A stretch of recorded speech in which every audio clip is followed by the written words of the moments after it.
ये आरोपी जो है कैंची उठाता है और ताबड़तोड़ अटैक यहां पर इस महिला पर करता है। तो ये बड़ी खबर आपको उदयपुर से बता रहे हैं, जहां अस्पताल में महिला पर हमला हुआ है, लेकिन ये महिला गंभीर रूप से घायल बताई जा रही है। इसकी जान बच जाती है क्योंकि जो मौके पर स्टाफ था वो दौड़ता है और इस आरोपी को पकड़ता है। हालांकि जो पीड़ित पक्ष है उसने पुलिस में रिपोर्ट दर्ज कराने से मना किया है। तो उदयपुर से तस्वीरें आपको दिखा रहे हैं, जहां अस्पताल में भर्ती महिला पर कैंची से हमला किया है, ताबड़तोड़ वार किए गए हैं और गंभीर चोट इस हमले में महिला को आई है। संजय व्यास हमारे सहयोगी हमारे साथ उदयपुर से जुड़े हुए हैं। संजय, ये जो तस्वीरें उदयपुर से आई हैं, ये कौन सा अस्पताल है जहां पर ये महिला पर अटैक किया है और ये आरोपी कौन है, क्यों ये हमला किया गया, क्या कुछ जानकारी है इसके बारे में? जी मैं बता दूं कि उदयपुर का एक कनक हॉस्पिटल है, जो एक निजी हॉस्पिटल है, जहां पर ये महिला एडमिट थी। ये मंगलवार की घटना है। इस दौरान जब ये इसके पास में ही बेड पे एक पीड़ित, जो कह सकते हैं कि वहां पे बीमार व्यक्ति था, वो बैठा हुआ था। उसी दौरान उसे क्या सनक सवार हुई कि उसने कैंची उठाई और उस महिला के ऊपर 5-6 वार कर दिए। लेकिन ये गनीमत रही कि इस महिला के ज्यादा गंभीर घाव नहीं हुए, हल्के फुल्के घाव हुए और जो जल्दी से सही होने के लिए। लेकिन जब एक ट्विस्ट और भी है इसमें कि पीड़ित पक्ष ने यहाँ केस दर्ज कराने से, शिकायत दर्ज कराने से मना किया है। क्यों, क्या कुछ जानकार है, क्या मामला है पूरा ये? बिल्कुल, मैं बता दूं कि जिस तरह से जब पुलिस ने दोनों ही पक्षों की बात सुनी और जब महिला से कहा गया कि महिला और महिला के परिजनों से कहा गया कि क्या आप इस पे केस दर्ज करें, तो उन्होंने कहा कि हमें केस दर्ज नहीं कराना है। आखिर इसके पीछे क्या मांझरा है, इसके अभी पुलिस इस बात के बारे में संज्ञान ले रही है। लेकिन आखिर क्या वाकया हुआ और किस तरह से ये लोग बात, इन्होंने जो अपना इस पुरुष के खिलाफ कोई कह सकते हैं कि कार्रवाई करने के लिए इनकार किया और जिस तरह से ये पूरा वाकया हुआ, इसको अभी तक समझ में नहीं आ रहा है। और पुलिस अब कह रही है कि एक बार फिर पूछताछ करेंगे और आखिर क्यों ये इस तरीके से जो है वो अब केस करना नहीं चाहती और न ही कोई शिकायत करना चाहती है। जी, बहुत बहुत शुक्रिया संजय आपका इस जानकारी के लिए।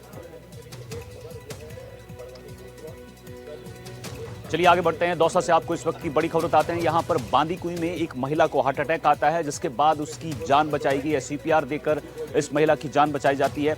और आपको बता दें कि पूरा मामला जो है बसुआ के यादवों की ढानी के पास का है। यहां महिला को अचानक हार्ट अटैक आता है, जिसके बाद बताया जा रहा है कि पशुधन निरीक्षक यहां मौके पर मौजूद थे। उन्होंने महिला को सीपीआर दिया और महिला की जान बचाई गई।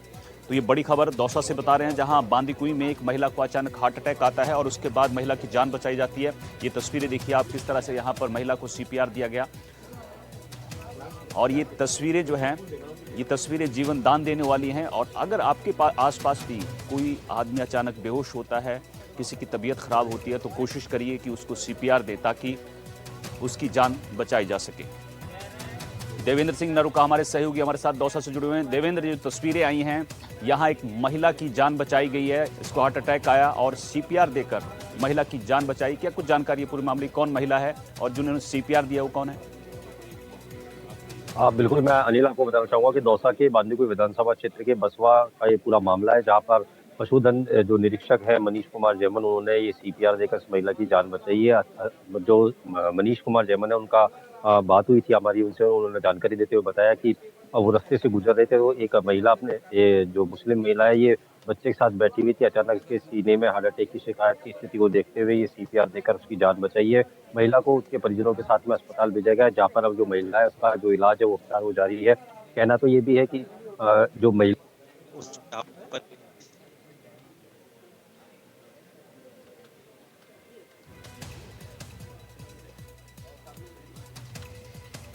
तो तस्वीरें आपको दिखा रहे हैं दौसा से, जहां बांदीकुई में एक महिला को हार्ट अटैक आता है और उसकी जान सीपीआर देकर यहां पर बचाई गई है।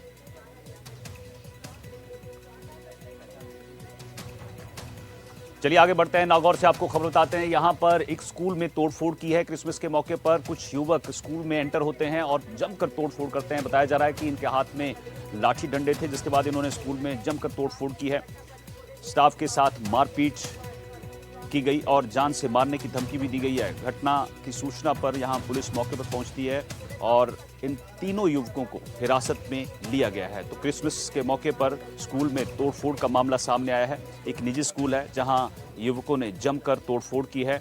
डंडों से लैस होकर यहां युवक पहुंचे थे, उन्होंने हंगामा किया और स्टाफ के साथ मारपीट भी की, जान से मारने की धमकी भी यहां पर दी गई है। लोकेश हमारे सहयोगी हमारे साथ नागौर से जुड़े हुए हैं। लोकेश, क्रिसमस के मौके पर एक स्कूल में तोड़फोड़ की गई है। 3 लोग बताए जा रहे हैं जिन्होंने जमकर हंगामा किया है। कौन ये युवक हैं, क्यों तोड़फोड़ की है? जी, अनिल बताना चाहूंगा, ये पूरा मामला है जो निजी स्कूल में घटित हुआ इसमें कि क्रिसमस डे को लेकर के जहां बच्चों के साथ में कार्यक्रम आयोजित किया जा रहा था, उसी दौरान जो करीब 5 से 6 युवक जो बताए जा रहे हैं जो कि गाड़ी में सवार होकर आए थे और वो निजी एक जो स्कूल सेंट जेवियर से वहां पर पहुंचे थे। उस दौरान उन्होंने वहां पर जो बच्चे मौजूद थे और जो स्टाफ स्कूल में जो सजावट की गई थी क्रिसमस को लेकर के, वो तोड़फोड़ शुरू की गई और उसके बाद में जो वहाँ फर्नीचर वगैरह उसको भी इधर उधर इन्होंने फेंकना शुरू किया। करीब क्योंकि पूरा जो कार्यक्रम आयोजित हो रहा था इसमें जो छोटे बच्चे थे उन्हीं को सम्मिलित किया गया था। बड़े बच्चों की जो क्लासेस थी वो अपनी क्लासों में होने के कारण जो है उनको सम्मिलित नहीं किया गया। वहीं अगर बात की जाए तो ये जो युवक हैं, और जैसा कि संचालक ने जो जानकारी दी है स्कूल के, उनका कहना है कि बजरंग दल से जुड़े हुए ये युवक अपने आप को बता रहे थे और उसके बाद में ये वहां पर पहुंचते हैं और इनका जो विरोध है वो इनका ये कहना था कि स्कूलों में जो है क्रिसमस डे नहीं मनाया जाए क्योंकि ये जो पूरा आयोजन है ये क्रिश्चियन से जुड़ा हुआ है, जिसकी जिस सभ्यता को हम लोग नहीं मानते हैं। उसके चलते जो है इसके विरोध में इन लोगों ने जो युवक हैं ये वहां पर पहुंचे थे और उस दौरान इन्होंने जो स्कूल के संचालक हैं और जो स्टाफ है उनके साथ भी धक्का मुक्की की गई थी और बच्चे करीब वहां से 200 से 300 बच्चे इस पूरे कार्यक्रम में सम्मिलित थे जिनको धक्का मुक्की उनके साथ भी की गई थी। और वहीं उनको जो टीचर्स है उन्होंने जो समझदारी दिखाते हुए उन बच्चों को जो है क्लासरूम के अंदर उनको बंद कर दिया था, जिसके बाद में बच्चों के साथ में ज्यादा जो मारपीट नहीं हो पाई। उसके बाद में जो स्कूल के संचालक हैं चेतन राम चांगल वो बाहर पहुंचे। उसके दौरान जो युवक थे उन्होंने जो संचालक है उनके साथ में मारपीट शुरू की। उनके भी गंभीर चोटें आई हैं, सिर और कान के पास में जो चोटें आई हैं, इसको लेकर के पूरा जो मामला है। उसके बाद में जो नागौर कोतवाली पूरे जो निजी शिक्षण संस्थान का एसोसिएशन है उसके बड़े जो कार्यकर्ता सचिव वगैरह हैं वो लोग पहुंचे और वहीं जो निजी स्कूल संचालक हैं वो भी बड़ी संख्या में वहां पर मौजूद हुए और कोतवाली में उन्होंने मामला दर्ज कराया, जिसको लेकर के जो पुलिस है उनका ये कहना है कि हमें जो शिकायत मिली थी उसके आधार पर हम लोगों ने 3 लोगों को जो है डिटेन किया है और उनको वहां पे हिरासत में लिया गया है। उनका ये कहना है कि जो है ये लोग बजरंग दल से जुड़े हुए आ रहे हैं, लेकिन जो कोतवाली पुलिस के जो सीआई है उनका ये कहना है कि ये किसी संगठन से जुड़े हुए उन्होंने स्पष्ट नहीं कहा, लेकिन जो संचालक की बात थी उससे ये स्पष्ट हो गया है कि बजरंग दल से। बहुत बहुत शुक्रिया आपका इस जानकारी के लिए। चलिए आगे बात डीग की कर लेते हैं। यहां पर साइबर ठगों के खिलाफ बड़ी कार्रवाई की गई है। पुलिस ने 6 आरोपियों को गिरफ्तार किया है और आपको बता दें कि ये सस्ते दामों पर सिलाई मशीन बेचते थे और लोगों को यहां पर टारगेट किया जाता था। आपको बता दें कि 5 मोबाइल, 2 फर्जी सिम कार्ड इनके पास से मिले हैं। 6 साइबर ठग है जिनको पुलिस ने गिरफ्तार किया है। ऑपरेशन एंटीवायरस अभियान के तहत ये कार्रवाई की गई है। तो ये बड़ी खबर आपको बता रहे हैं। अकरमदीन खान हमारे सहयोगी हमारे साथ जुड़ गए हैं। अकरम, ये जो डीग पुलिस ने 6 साइबर ठगों को पकड़ा है, क्या कुछ जानकारी इनके बारे में, किस तरह से ये टारगेट करते थे लोगों को? देखिए अनिल, डीग एसपी ओम प्रकाश मीना के निर्देशन में ऑपरेशन एंटीवायरस अभियान के तहत डीग जिले की जो अलग अलग थानों की पुलिस है वो साइबर ठगों के ठिकानों पर दबिश दे रही है।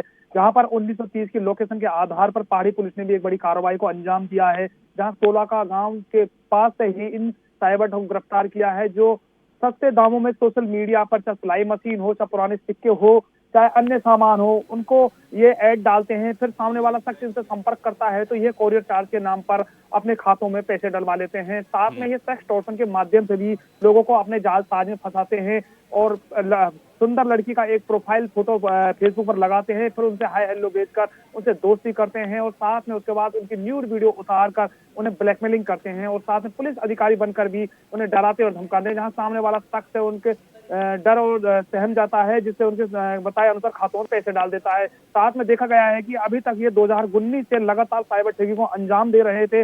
लगातार पुलिस इनसे गहनता से पूछताछ कर रही है और ये अभी तक कई राज्यों के लोगों को अपना ठगी का शिकार बना चुके हैं और देखा गया है कि यह असम, गुजराती, तमिलनाडु कई भाषाओं में लोगों से बात करते हैं। उसी तरीके से बात कर उन लोगों को अपने जाल साज में फंसा लेते हैं, फिर उनके साथ ठगी को अंजाम देते हैं। देखा गया है कि अभी तक ये करोड़ों रुपए की ठगी को अंजाम दे चुके हैं। लगातार इनसे पुलिस गहनता से पूछताछ कर रही है, कहाँ से ये फर्जी सिम लाते थे, किस प्रकार लोगों की इनकी गैंग है। जी अनिल, ठीक है, बहुत बहुत शुक्रिया आपका इस जानकारी के लिए। चलिए आगे बात 12 की कर लेते हैं। यहाँ पर राष्ट्रीय राजमार्ग 27 जो है वो खस्ता हालत है। जो भी ड्राइवर इस राष्ट्रीय राजमार्ग पर यहाँ चढ़ते हैं उनकी जान खतरे से खाली नहीं, क्योंकि यहाँ पर बताया जा रहा है कि बहुत ज़्यादा गड्ढे हैं, ड्रेनेज सिस्टम की हालत ख़राब है, जिसके चलते यहाँ जान खतरे में बताई जा रही है। बारिश में जल भराव के कारण हाईवे के अंडरपास के यहाँ गहरे गड्ढे हो जाते हैं, जहाँ पर आए दिन गाड़ियाँ पलट जाती हैं या फंस जाती हैं। लेकिन ये दर्द जो है वो राष्ट्रीय राजमार्ग प्राधिकरण को समझ नहीं आ रहा है। यहाँ लोगों की बहुत समस्या है। जैसे गुमाओं में बहुत सारा गड्ढा पड़ा हुआ है, इसमें यहाँ पे अगर उधर से भी साधन आते हैं, इधर से भी आते हैं, कोई मोटरसाइकिल वाले बहुत सारे गड्ढे में गिर जाते हैं। बरसात चौमासे में, बरसात में जब पानी भरता है यहाँ पे तो दिखाई नहीं देते बिल्कुल भी यहाँ गड्ढा कितना गहरा है। ये बहुत सारे गड्ढे हो रहे हैं, इसमें कार भी नीचे अट जाती है, बाइक भी गिर जाते हैं और नाला का घूम भी, जिस वजह से इसमें ट्रक भी नहीं दिखता है तो एक्सीडेंट भी होते हैं। और इसमें बरसात में पानी भी भरा रहता है, कीचड़ भी हो जाता है। गड्ढे यहाँ के भरते ही नहीं है, खराब हो रहे पूरे रोड, गाड़ियाँ अलग खराब होती है, इससे नुकसान अलग होते हैं, पट्टे टूट जाते हैं गाड़ियों के। यहाँ कम से कम मानो बहुत टाइम हो गया इस गड्ढे को भरे हुए। गड्ढे से हमें बहुत दिक्कत आती है, कभी पट्टा टूट रहा है गाड़ी का, कभी क्या टूट रहा है, बहुत दिक्कत आती है। और बारिश में तो और ज्यादा, बारिश में बहुत दिक्कत आती है सर। गड्ढे नहीं दिखते, लबालब हो जाते हैं, दिखते ही नहीं, गड्ढे नहीं दिखते, के तो गिर जाते हैं। चलिए आगे खबर आपको सिरोही से बताते हैं। यहाँ पर दो ड्राइवर आपस में भिड़ जाते हैं, जिसके बाद दो पक्ष आमने सामने जाते हैं और यहाँ पर विवाद इतना ज्यादा बढ़ जाता है कि बाजार बंद करवाना पड़ता है। कुछ घंटे तक बाजार को बंद रखा जाता है। ये करोटी बाजार बताया जा रहा है, लेकिन उसके बाद पुलिस पहुंचती है और व्यापारियों के बीच बातचीत कराई जाती है, जिसके बाद सहमति के बाद व्यापारियों ने दुकानें खोली हैं। रेवदर के करोटी इलाके का पूरा मामला है। तो सिरोही से आपको ये खबर बता रहे हैं, जहाँ दो ड्राइवर आपस में भिड़ जाते हैं और ये विवाद इतना ज़्यादा बढ़ जाता है कि दो पक्ष आमने सामने आ जाते हैं, हाथापाई तक ये बात पहुंच जाती है, जिसके बाद यहाँ पर बाजार में माहौल गर्म हो जाता है। कुछ घंटे तक करोटी बाजार को बंद रखा गया, पुलिस और व्यापारियों के बीच बातचीत होती है, जिसके बाद यहाँ पर इस बाजार को खोला जाता है। पुलिस ने लोगों को पकड़ने का आश्वासन दिया। आपसी सहमति के बाद यहाँ पर दुकानें खोली गई।